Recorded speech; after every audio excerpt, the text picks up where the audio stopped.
Sa Cebu City, naabutan naming inihahanda ni Teacher Mary Jane ang kanyang mga estudyante. Lahat ng mga bata dito sa Careta Cemetery nakatira.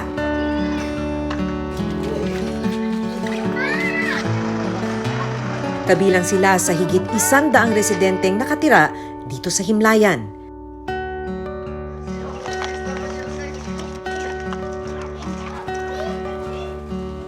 Matapos ang kanilang exercise,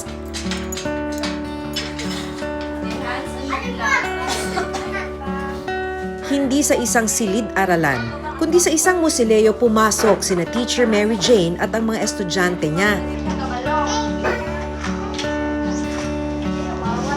Ito pala ang nagsisilbi nilang classroom.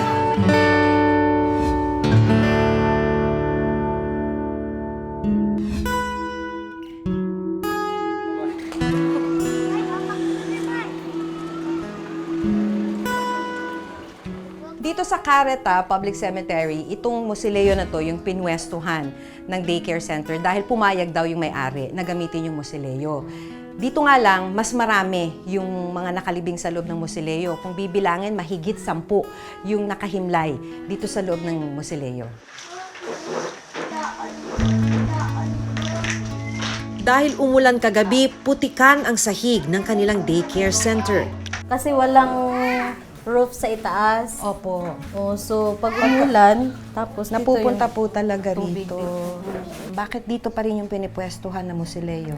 Kasi ito lang yung malaki na mausoleum na conducive siya sa mga bata. Kasi karamihan dito, maliit lang yung mausoleum. Tapos yung may-ari, siya lang yung papayag na gamitin yung mausoleum niya. Pang daycare. Oo. So bago ho ginagamit, talagang nagpapaalam doon sa may-ari. Sa may-ari. Pencils. Okay, hapa pila ka pencils, be. Dungan. 1, 2.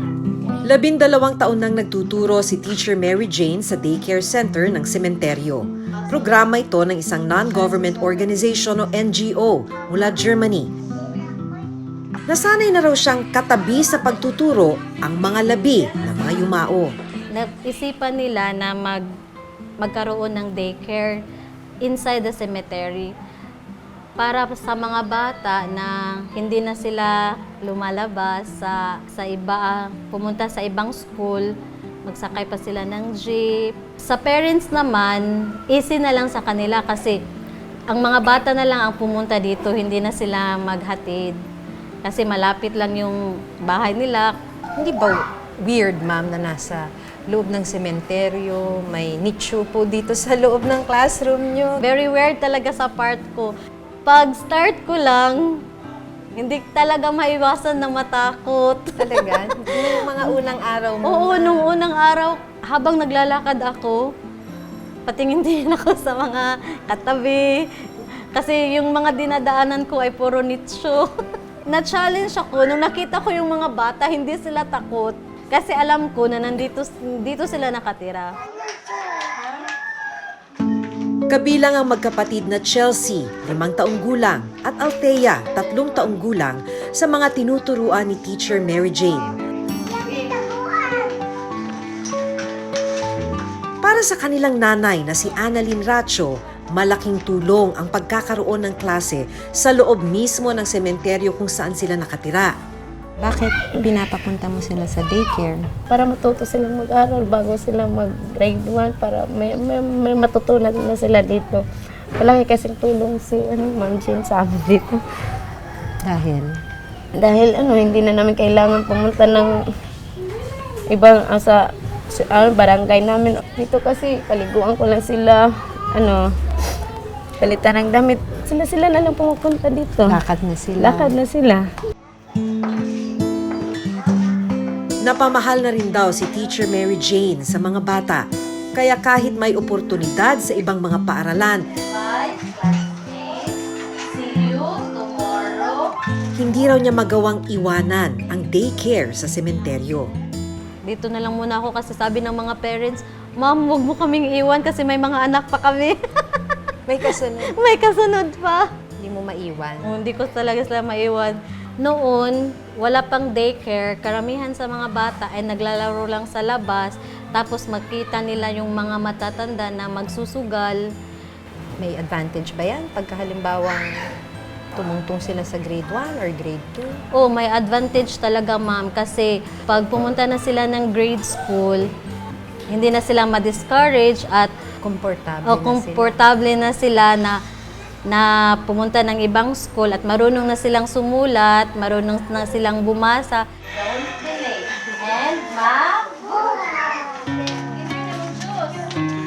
Pagkatapos ng klase, sinundo na ni Annalyn ang dalawang anak.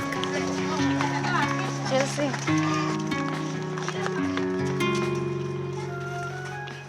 Sa isang musileo nakatira si na Ate Annalyn, no? Kasama yung kanyang 6 na anak. Magandang umaga po. Tapos ang sinasabi niya, pagka umuulan tulad ngayon, umaambon na, pumapasok yung tubig na babaha sa loob. Good morning! Dito na siya ipinanganak. Dito rin niya isinilang ang kanyang 6 na anak. Sa loob ng musileo, naitayo nila ang kanilang kusina. Ang mga nicho, nagsisilbi rin nilang higaan. Ngayong araw, mag-iikot sa sementeryo si Annalyn. Para kumita ng extra, naglilinis din siya ng ibang nicho. 200 piso kada buwan ang kita niya rito. Minsan yung mga may-ari ng pinaganoan ko, linisan, naawa sa akin. Kaya so, binibigyan ako ng 200, imbes na 100 or 150 lang yung usapan namin, 200. Sa isang buwan? Tapos, kung Ilang hindi- nicho yan? Marami-rami din. Ako, may ano ako ngayon, 8, 10, ganun. Sapat ba? Sapat naman kahit papano. Kasi, yan na lang, yun lang aasahan. Naghahanap din ng ibang paraan para naman, kahit nga may pera pa, naghahanap pa rin para bukas or talagang sinisigurado namin bilhin yung bigas talaga. Kailan nagkakaroon ng extra na pera? Araw nung mapatay yung All Souls Day, ganun. Yung Sunday kasi maraming libing, ganun. Mga sobrang snack nila, binibigyan na lahat yun sa amin dito. Dahil wala pang natatanggap na bayad ngayong linggo, pinagsaluhan ng kanilang pamilya ang itlog at kanin. Ayoko nang lilimos yung mga anak ko, bahala na ako kumayo ng kumayo, basta yung mga anak ko, hindi ko gusto nakita, manglimos lang.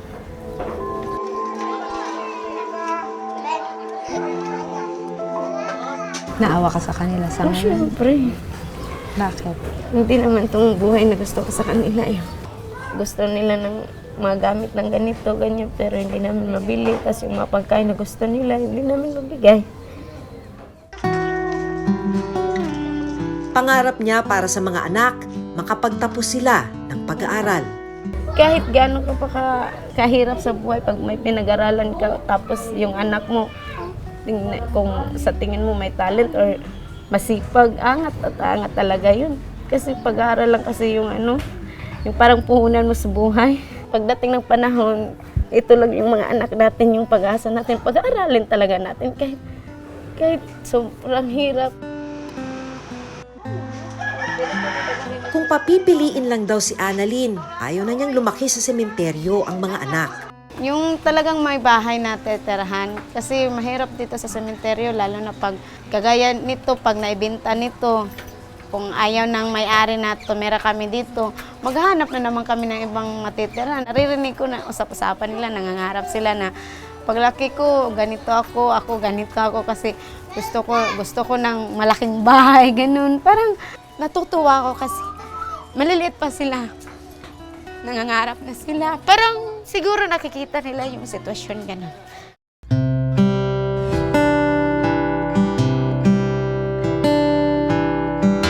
Pagkatapos magturo ni Teacher Mary Jane sa kareta, didiretso siya sa kanyang pangalawang klase.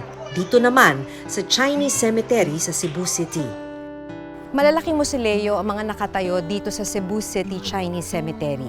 Pero ang mga himlayan ng mga namayapa na malaking tulong para sa mga walang matirhan, tinatayang nasa 600 residente ang ngayon naninirahan dito.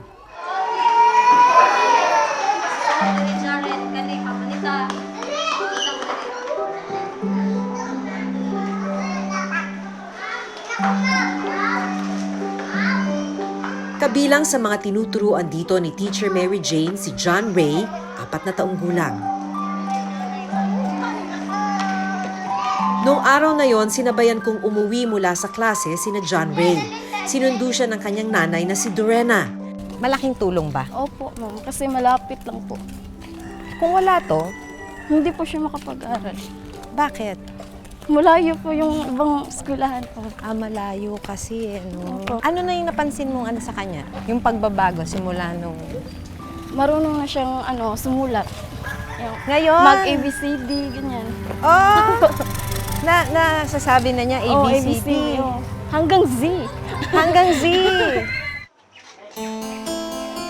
Katulad ni Annalyn, dito na lumaki at nagkapamilya si Dorena. Pinayagan din sila ng may-ari ng Musileo na pansamantalang tumira rito.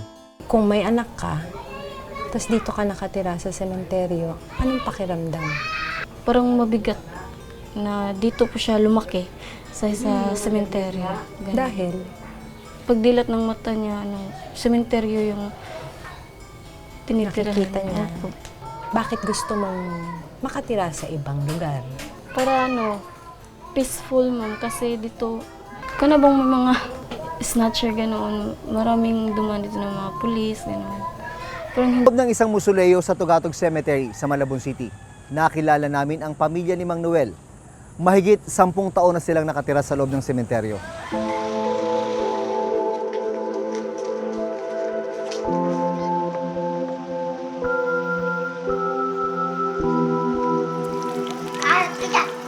Naabutan naming naghahanda ng pananghalian ng pamilya ni Mang Noel, talong at isda ang pagsasaluhan niya at ng 4 na anak. Wala nang almusal tanghalian. Pwede po hindi na pwede. 12 taon nang nakatira rito sa sementeryo si Mang Noel.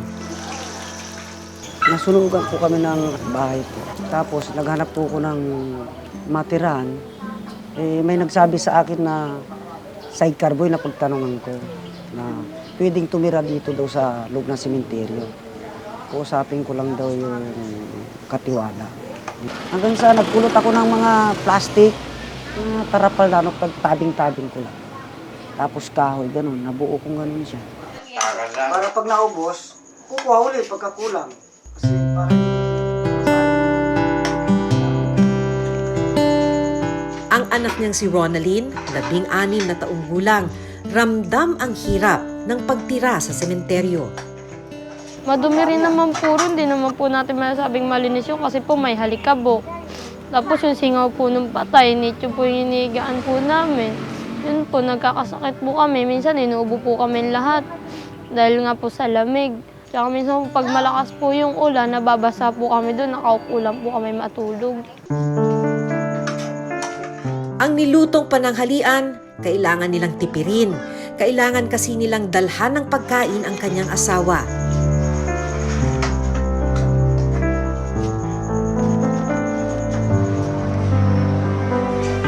Dito na namin nalaman na 2 taon na palang nakakulong ang misis ni Mang Noel.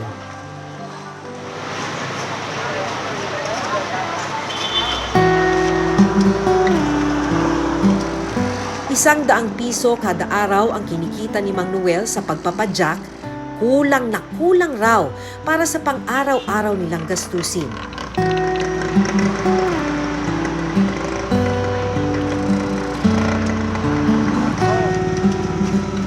Para maka-extra, naglilinis din sila ng ibang lutso at nangangalakal ng basura. tapos po. Minsan kasi hindi kami kumakain. Minsan pagka yung di namin kaya yung almusal, hindi kami nag-aalmusal. Minsan mag-aalmusal kami, wala na kami tanghalian. Hapunan naman meron. Nga lang, alanganin sa oras.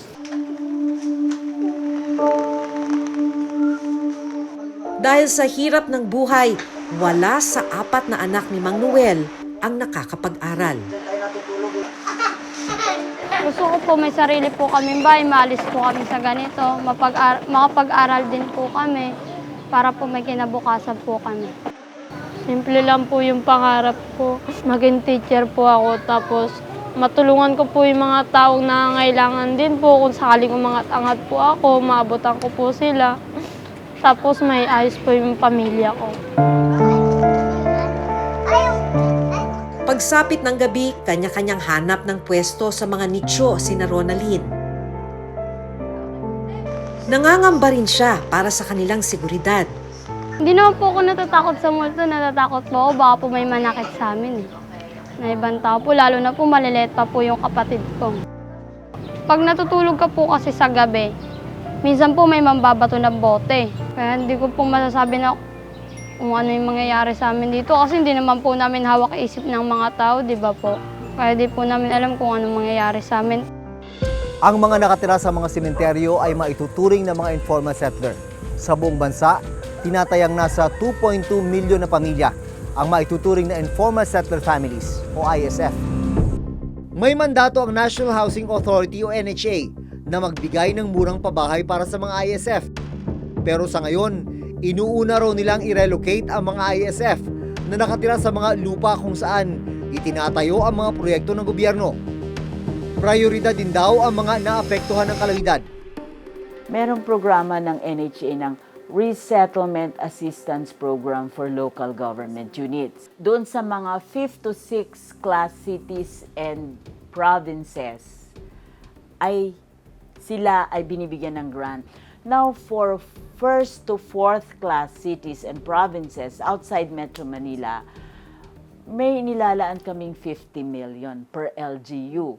50 million pesos, half grant, half loan. So, ito ay mga opportunities na makaka-address dun sa ibang housing need na ng local government unit.